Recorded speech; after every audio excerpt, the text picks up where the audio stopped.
Good afternoon, Packers fans. Aaron Negler here with your Packers Daily Chat, coming to you live on the Cheesehead TV social channels. It is Friday. We made it, people. We're here, ready for the weekend. Hope you're all set to have a great time wherever you are, whatever you're doing. Hope you're carrying the G throughout the weekend and, throughout the offseason. Not a ton of headlines, as is going to be the case most often until we get at least to the OTAs in a couple weeks. But we did get some quotes from the assistant coaches earlier this week. We heard from the offensive staff a couple days ago, heard from the defensive staff yesterday. Of course, I do a little nit to pick here with the Packers digital team. I find it fascinating that they know there's an audience. They know people want to see this stuff. They could easily just flip on the live stream and have those videos available of those availabilities of running back coaches and wide receiver coaches and defensive back coaches, etc. Man, there are enough hardcore diehard Packers fans that would tune in on your YouTube channel, Green Bay Packers, but they only do the coordinators. We got them early in the week. Obviously, I believe it was on Tuesday afternoon. We got to hear from Bisaccia and Halfley and Stenovich. And then for the rest of the week, it's just the media in the auditorium giving us quotes off Twitter and stories in their platforms, which is fine, all well and good, but there are plenty of people who would tune into that, including yours truly, that would love to hear what these guys have to say. It's just a nit I like to pick every year with the Packers, and maybe at some point they'll switch this policy around. But until then, we're at the mercy of the guys and gals in the media auditorium who we heard from Derrick Ansley, the passing game coordinator in the Packers defense, who had some very nice things to say about former 7th-round pick Kalen King, a Packers cornerback who I know last year when he was selected, there were a lot of kind of, I guess it was, I'd say fanfare around his selection because he had been considered a potential first-round pick the year prior, clearly fell all the way to the 7th round in 2024. That draft, the Packers selected him and then spent much of last year in street clothes, was not even active for much of the 2024 season. Heading into 2025, with the uncertainty hanging around Jair Alexander, coupled with the fact that the Packers didn't select a cornerback at any of the premium positions selections in the draft until once again in the 7th round, and then an undrafted free agent or two to contend with. But there's a prime opportunity here for Kalin King to take a step forward, having spent a year in the system and already getting some praise from one of the position and defensive coaches. Excited to see what happens when the pads come on at Radnički Field this summer and see if he's able to take that proverbial step from year 1 to year 2, because most guys in their growth and development as an NFL player, the biggest jump occurs between their rookie season and their second year. And Kalen certainly flashed last summer. I'll never forget, there was a very specific interception he had of Jordan Love while playing with the ones in the slot, where you saw that potential, you saw that playmaking ability. I don't doubt for a moment that the coaches are seeing stuff in practice that has led to his more often than not being in street clothes, being inactive on game days. I have to think a big component of that is special teams, and probably there are guys that are handling that aspect of the game much better, are able to contribute more, and that is what has led to Kalen being inactive a lot of these weeks. But that said, that doesn't mean he hasn't spent, say, the last kind of season plus working on that. Maybe he's grinding off special team stuff a little bit more this offseason, hopefully turning some heads once they are able to get on the field. And that is something to remember. I've seen a lot of people talking about, just not even considering Kalen King, but just the Packers in general, about the work they're doing and, practice. And there is no practice going on right now. This is all, mostly classwork. Now, there are a few kind of individual drill type things that they're allowed to do, but there aren't any team stuff. There's no team stuff going on yet. There won't be until they get to OTAs, I believe, on May 27th or 28th, whenever that date is. But it is an opportunity this offseason for Kalen King to show what he's learned and those banked reps to pay off for him, hopefully. Because I do think you look at his college tape and you see what he did last summer, you can certainly see a player there and a guy who could potentially help the Packers. Heard a lot of stuff this offseason about the cornerback position, about how thin they are, etc. Well, a developed Kalen King or a developing Kalen King could really potentially help them in that regard, especially along the perimeter. Though last year they did run him both inside and outside. We've heard so much about versatility, and they want guys who are able to do a lot of different things. And we certainly saw him run that route last summer. But I do think there's a very good chance that he is going to get probably a lot more opportunities on the perimeter this summer in training camp. And hopefully he rises to the occasion because a development there obviously would help them regardless of whether or not Jair Alexander is in the house or not. But for all the talk about how thin they are at corner, how they didn't draft anybody, what are they going to do at corner? A, I think they like who they've got, and I'm kind of with them on that. But B, if they have a young ascending player who is able to take that step, so to speak, yeah, it's it's an exciting time and it's a big, big opportunity for Kalen King. What's going on, everybody? Good to see everybody in the comment section already mixing it up. Carlo, good morning, or afternoon, I should say. How you doing? Mr. Tundra, Benrock, how you guys doing? Before I get to your comments and questions, got to give a shout out to our good friends over at Ticket King.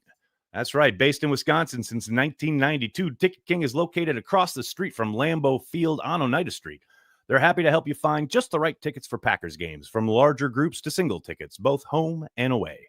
They partner with local Green Bay businesses for tailgating and bus transportation to the games, so you don't have to worry about driving or parking. They're even open on game day for last-minute tickets or possible upgrades. Hell, they even have a drive-through window. And if you're not in Green Bay, no problem. Just use the Ticket King link on the Cheesehead TV homepage, or indeed on any schedule page on our app. We've got links to each individual game. Get after it. Don't use Ticketmaster, StubHub, SeatGeek, none of these national chains. Use a company based in Wisconsin since 1992, Ticket King, for all your Packers ticket needs. Do it, folks. What's going on, everybody? King Favre starting us off with a Wayback Machine question here. Met John Michels on the Packers tailgate tour. Very engaging guy. Could talk to him all day. Now a doctor. Did he have potential before his injuries? Big time potential. No question about it. And I'm really glad that he's able to kind of join the Packers on these types of things like the tailgate tour. And I'm glad you got to talk to him. I've only ever met him in passing, very, very briefly, but he did seem like a good guy. And to your question about his career, yeah, the potential was certainly there. People might forget he backed up Tony Baselli at USC before Baselli went pro. And then he, basically stepped in to take Baselli's place at USC after having been a defensive end. Like, he switched positions in college. And he played extremely well, obviously well enough to become a first-round pick. And I think most Packers fans of that time will tell you, or know the story that, Ron Wolf and the Packers were ready to select Ray Lewis until the brand new franchise, the Baltimore Ravens, took Ray Lewis right before the Packers were about to pick. And literally the next selection was the Packers taking John Michels. It's hard. I really have trouble with people who call John Michels a bust, which is stuff I've seen strewn across the internet, which is typical for the internet. But I thought, yeah, he had tons of potential, and you certainly saw it flash, but he was hurt right from the jump. I think he got hurt like in the second or third preseason game of his rookie year, and you just never saw him kind of get right, so to speak. He was in and out of the lineup his entire rookie season. At the end there, I know Holmgren just didn't feel comfortable, didn't think he was 100% back, thought he was way too inconsistent, which is not surprising for a rookie who was playing through a number of different injuries. So, they eventually settled on someone else to play left tackle for their kind of run to the Super Bowl, which made sense, was 100% the correct call. But, he came back that next year and his knee just was never right. And I think, if I remember right, he got hurt in a practice where he really messed up his knee. And it was a practice where Holmgren had kind of gotten after the whole team because they had been, I don't know, they'd gotten beat or something like that. And they were practicing like in the rain on, outdoors in the rain on a grass field. And he slipped or something, and he twisted his knee somehow and really messed it up. And it was over after that. He could never really get back on the field with any consistency. And it sucks, man, because I think, the base of his game, he had a ton of talent and he could have been a very good player for the Packers, but he just was snake bit with injuries from the jump, which really sucks. But He seems to be, like you said, he's a doctor now. He said he's still involved with the Packers. Seems to be in a good place. So that is good to hear. And he's got a Super Bowl ring. So good for him. Lieutenant Dan, how are you, brother? Good. Thanks for being care of the G Club member. Matt LaFleur said with Chris Sims that he plans on putting extra emphasis on Washington week 2 due to the short week. Can we just beat Detroit at home first? I think you got to give some accident forgiveness here. I mean, I listened to what he said to Chris, and I think, traditionally this is Mr. Got to go 1-0 every week, right? I don't doubt for a moment that there will be tons of focus on Detroit. But I also think in the past, this is an area where he probably wouldn't have even looked at Washington other than the fact that it's a short week and had maybe done a little bit of pre-scouting this summer, knowing that was going to be kind of a turnaround quickly there.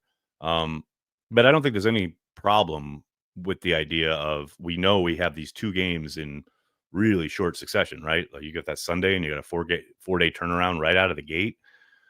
I got no issue getting ready for both teams, which is essentially what I think they'll be doing. Now, yeah, that doesn't discount the game against Detroit and the preparation for it and how important it is to get, out of the gate on the right foot against a divisional opponent. Not discounting that, but it's a pretty unique situation. And again, Matt himself has been so strident in the 1 week at a time thing. I give him some leeway if he thinks this is the best way to approach it, especially since it is, like I said, a very unique situation. Jeff Smith, how are you, man? Thanks for the super chat. Random Packer, Ken Rutgers. See, I do listen. As for today's topic, we are time to get my 34 jersey. There you go. There you go. And yeah, Ken Rutgers, mentioned him the other day as, part of that left tackle lineage for the Packers. He's actually the left tackle that John Michels was replacing because Rutgers himself was injured. So, yeah, I don't know if John Michels becomes that good, like Rutgers good or even Clifton good or something like that, but he could have been good. No doubt. No question. Ed, how are you, man? Thanks for the super chat. Bears fan locked himself out of his car, became really upset when it started to rain because he left the top down. He's here all week. Tip your waitress. Try the veal. Dustin, thanks for the super chat, man. If healthy, this defense could be great. If. I think you mean if. And that's a big if. Healthy, this defense could be great. Dustin, I hear you, and I'm with you. I'm happy for you. But, it's the Green Bay Packers, and it's the defensive side of the ball.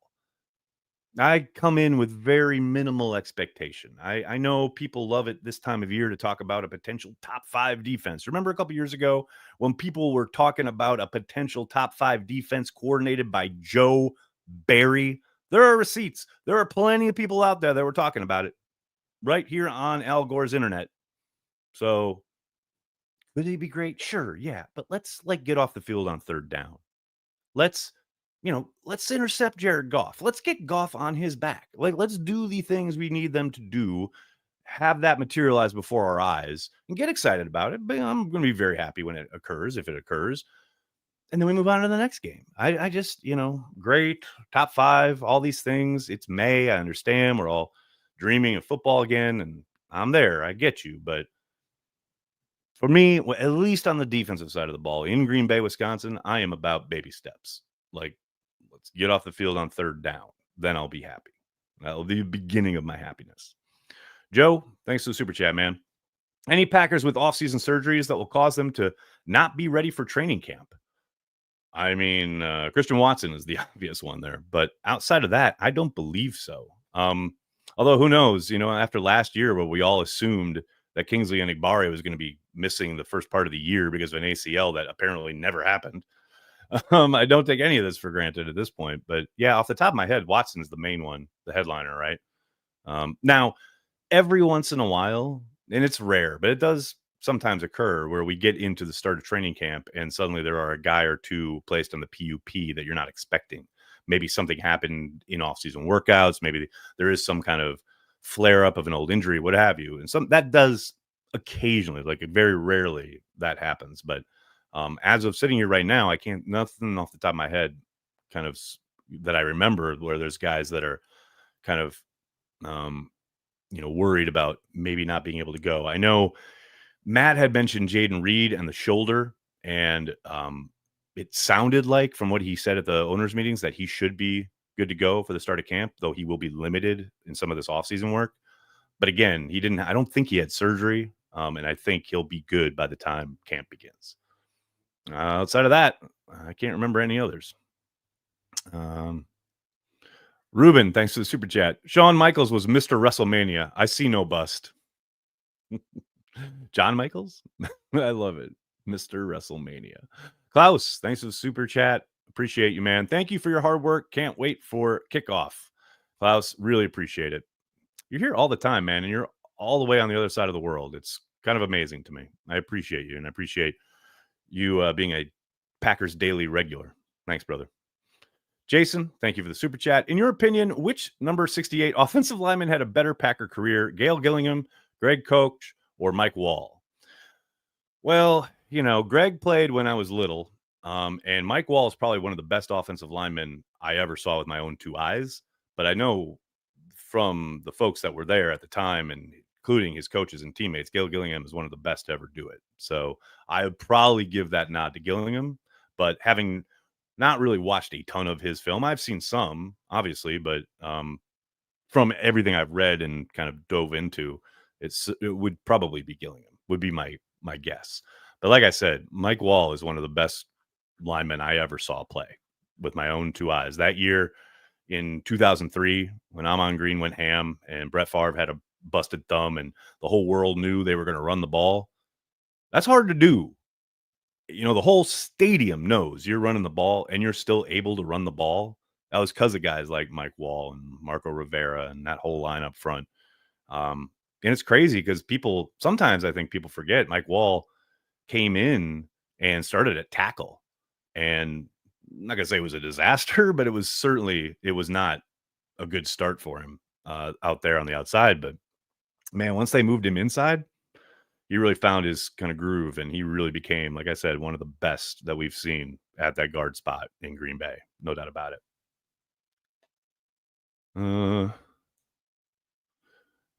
Strelev, this is very kind of you. You made the statement, Jay Alex was not mad at his agent. I think you mean Jaden Reed. Jaden Reed was not mad at his agent. Now I see tons of YouTube, everyone saying he is not upset. LOL, you're such a trendsetter. I don't know about a trendsetter. I just know what I know, and it made the most sense. Like I said at the time when I said in the video, it's just the timeline of it. It's so clear that he's got a new agent, and that new agent is trying to make some waves and show him that, I can get that message out there that you're the number one wideout. But I think a lot of people in the media kind of misread that tweet and that message. But that's the age we live in now, when everyone's pouncing on every piece of content to try and give their reaction, right? And I just think it's unfortunate, but it's kind of the echo chamber we live in right now. Ooh, good question, Maine. Will the Canadian QB supplant Clifford as QB3? I talked about this a little bit on the chat the other day. I think he's got a shot. I think he's got the tools. You never really know what it's going to look like once you get on the grass with all the other guys against NFL competition. I will say his stint in the Senior Bowl, should tell you that, he's got a chance. There's no doubt about it. Now, Clifford's got the advantage that he's been in the offense, right, for a number of years now, but he's got a better arm. I can tell you that point blank. And that doesn't automatically mean you're going to be a better quarterback. But if he can, get into the playbook and get on the same page with some of the guys he's going to be playing with, he's got a shot. I think a big, huge part of this, obviously, is going to be his play in preseason. If he gets to preseason, there's no guarantee. But if it comes down to how they play in the preseason games, I think there's a very good chance that he does that, supplants him. Brandy, thanks for the super chat. Prime Josh Jacobs or Amon Green? Prime Mike Holmgren or Matt LaFleur? Oh, love my boy Matt, but it's Mike Holmgren, like by a significant margin. Josh Jacobs or Amon Green is a little tougher. I'd probably give the nod to Amon Green, even with the fumbling issues early in his career. Josh is great. I think Amon was a little bit better in the passing game, certainly better in pass protection. And obviously I'm not going to say equal in runners because I think they're different styles, but both amazing running backs, clearly. But I would give the nod to the Green Bay Packers all-time rushing leader. This is not a question, but I like the comment, Daryl. Mark Tauscher was a good homegrown offensive lineman who won a Super Bowl. This is correct. Another seventh rounder, by the way. Packers love that seventh round, man. Chris, thanks to the super chat. D rankings mean jack, honestly. In 2011, the Giants had the 29th ranked D shutout. Atlanta held Green Bay, San Francisco to 20, New England to 17. Just show up when it matters most. Could not have said it better myself, man. Now, obviously, I think rankings are fine as far as being a guidepost, right? And telling you what type of year a team is having or a unit is having. But yeah, ultimately on Sunday when they kick off and they're running around on the field, it doesn't matter at all. What matters is the results of that particular game.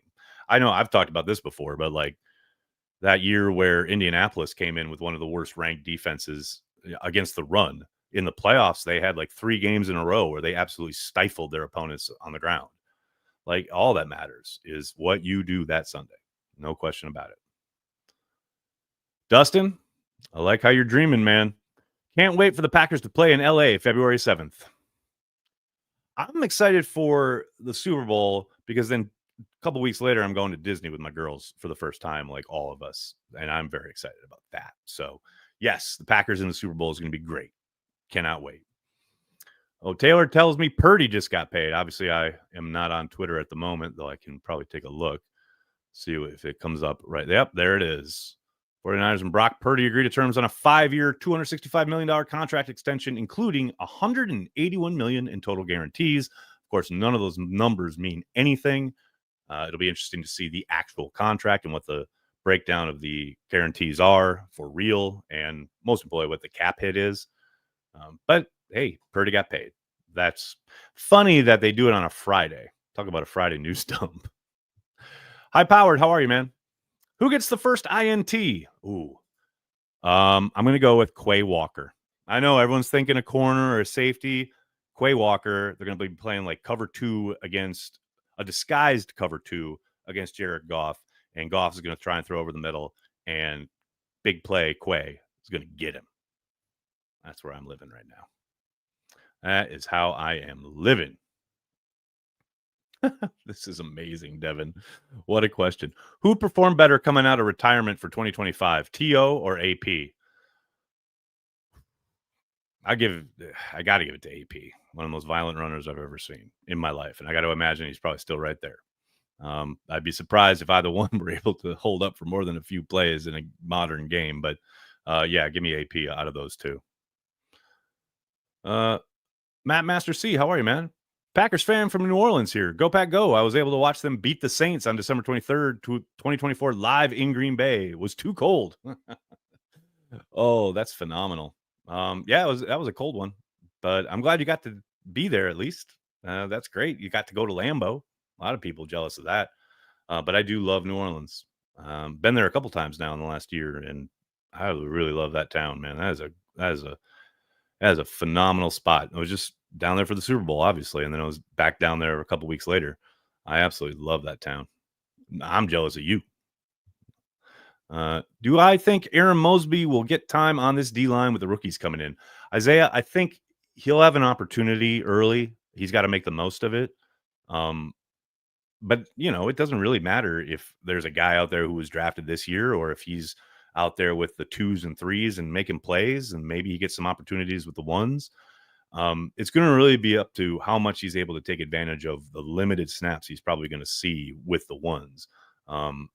But I mean, he had a really good summer last year, both in camp and specifically in preseason. I know we didn't see a ton of him during the regular season in 2024, but for a team that is absolutely desperate to get after it with 4 guys, if you can do it consistently all throughout the summer, both in practice and in preseason, I think you're going to get more opportunities because they need those guys. And the other component here is you got to remember there's a new defensive line coach who could potentially view things very differently as far as what the rotation is going to look like and who gets what kind of playing time. So it's a bit of a clean slate in that regard. So again, if he can make, the most of whatever limited opportunities he gets on the field, both, kind of this offseason, more importantly, once the pads come on in training camp, that's going to be determining how much he gets on the field early and often, no doubt.